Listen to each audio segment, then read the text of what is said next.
Here we go then with business. Owen Fairclough here with Asian markets really rattled, in fact, by Spain at the start of the new trading week. Yeah, and it's understandable why, Stuart. In fact, the Spanish markets closed 3.5% down on Friday, with Spain's borrowing costs spiking once again. In fact, they are currently at a 4-month high, nearly 6%. That's the yield on 10-year bonds, the amount of interest that investors ask the government for holding that debt. Now, yes, they've been higher than that. If you look at November on our graph there, you can see they were much higher than that. But the problem is right now is that even countries like Greece are seeing their borrowing costs actually come down. So it just makes investors wonder what is going on in Spain, what is the problem there, and puts Spain right in the eye of the storm. The Asian markets have really fed off that this Monday morning. The Nikkei off by around 1.7%.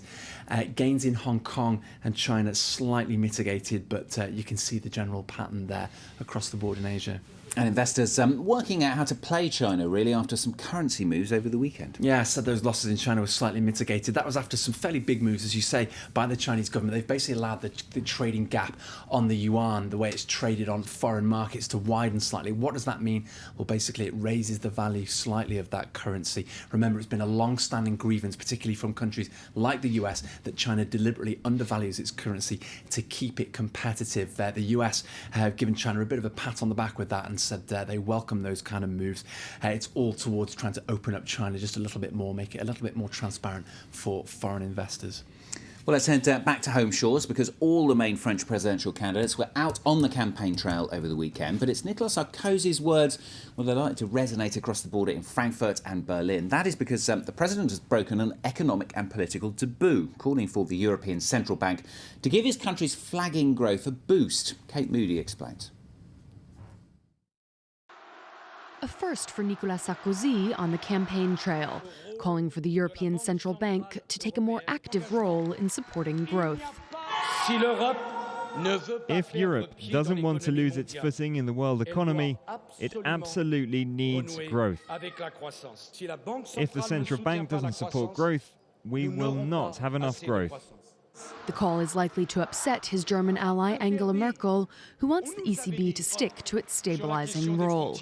The ECB's mandate has been to maintain price stability and budgetary discipline and prevent extreme inflation, though it has waded into the Eurozone crisis by buying the bonds of troubled countries and injecting cash into Europe's banking system. Sarkozy's main rival, François Hollande, is also talking about Europe's fiscal problems on the campaign trail, saying he'll try to renegotiate the EU's budget pact if elected.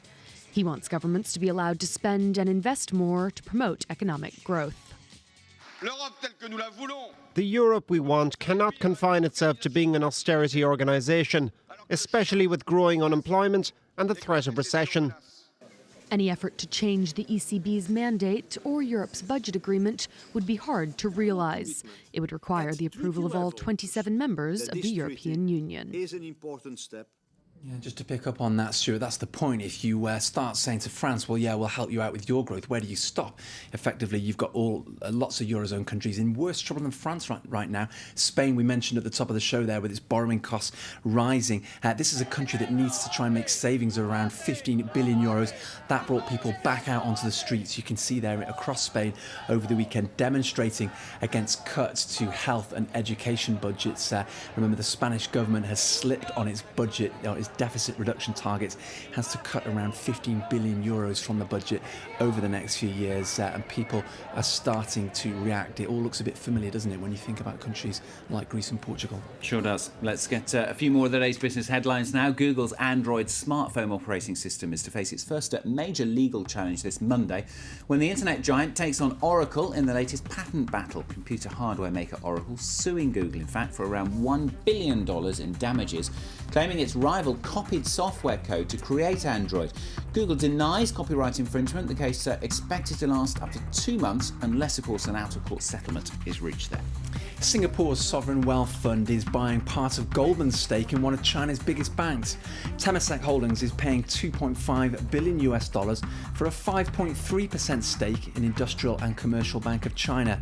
Goldman lost more than $500 million in ICBC last year, as the bank's stock dipped by 8% amid concerns about a Chinese economic slowdown.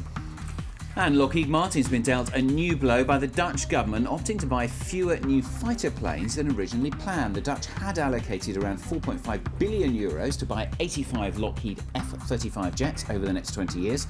But now say that number will be less. Last year, Lockheed lost a tender for a $20 billion deal with India, while defence officials in its native US have warned they're likely to spend less due to cuts. Now, you know what they say, there's nothing like Paris in the springtime, although I think the last couple of weeks it's been more like winter here. It's been freezing. A little bit chilly. Most of Europe has been tightening its belt in the past few years, particularly when it comes to redevelopment projects, and cities like Paris have put many of those projects on hold. But cities like London are transforming themselves in the run-up to the Olympics. Paris, of course, lost out on that bid to hold the Olympics, but that hasn't altogether hampered efforts to revamp some of the city's more neglected areas. And yet, in a city like Paris, which prizes tradition above many other things, modernising is not always an easy sell. Jen Carswell has the story. The iconic River Seine, symbol of all things French, but also a vivid reminder that the capital is modernising. Welcome to the Docks, a €50 million state-funded project. This is a big investment and we hope it works. We're continually approached by people who want to invest here in Paris, but we have to find spaces, all different kinds of spaces. This former shipping port is trying to reinvent itself as a fashion hotspot. Fashion and design are strategic for a city like Paris as they represent hundreds of thousands of jobs for these industries in France. Already home to the French Fashion Institute since 2009, the majority of the commercial and event space has been rented out for exhibitions and shows. While perhaps the most visible, this is one of just dozens of city-funded projects currently underway. Just down the river, the historic Central Market is getting an €800 million facelift. At a time when austerity is the magic word in Europe, revamping these areas at massive government expense seems like a gamble. The docks may be an auspicious sign of things to come. Finished in 2008, the facility has sat empty for the past 4 years. It is true that some investors were worried that it wasn't the right moment and there were delays, but this is normal for a project of this scale. As investors continue to flock to this particular site, perhaps there is light at the end of the tunnel. Yeah, Jen Carswell reporting there. As I said earlier, my kids call it the green worms. There you go. Good spot for a drink in the summer, though. It's all right, yeah. It's not too bad in there. Very, very, very true. All right, Evan, thanks very much. He's back with business a little bit later on, and Claire has the very latest news after the weather. Stay with us.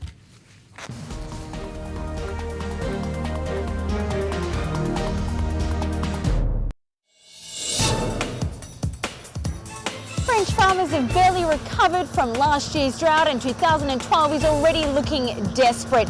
This week's show has brought me to the west of the country, a region facing its lowest rainfall season in nearly 20 years. We're taking a look at how to cope in these drier conditions both here across Europe and around the rest of the world. Don't miss Environment. Today, 10:15 a.m. Paris time on France 24.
Despite an outstanding seafaring heritage and the second largest area of territorial waters in the world, France no longer rules the waves.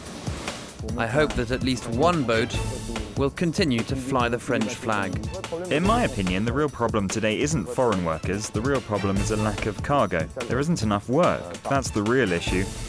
With fishing quotas, foreign competition and rising fuel costs, can the decline of the French maritime sector, providing 400,000 jobs, be halted? Reporters, tomorrow, 1:40 p.m. Paris time on France 24.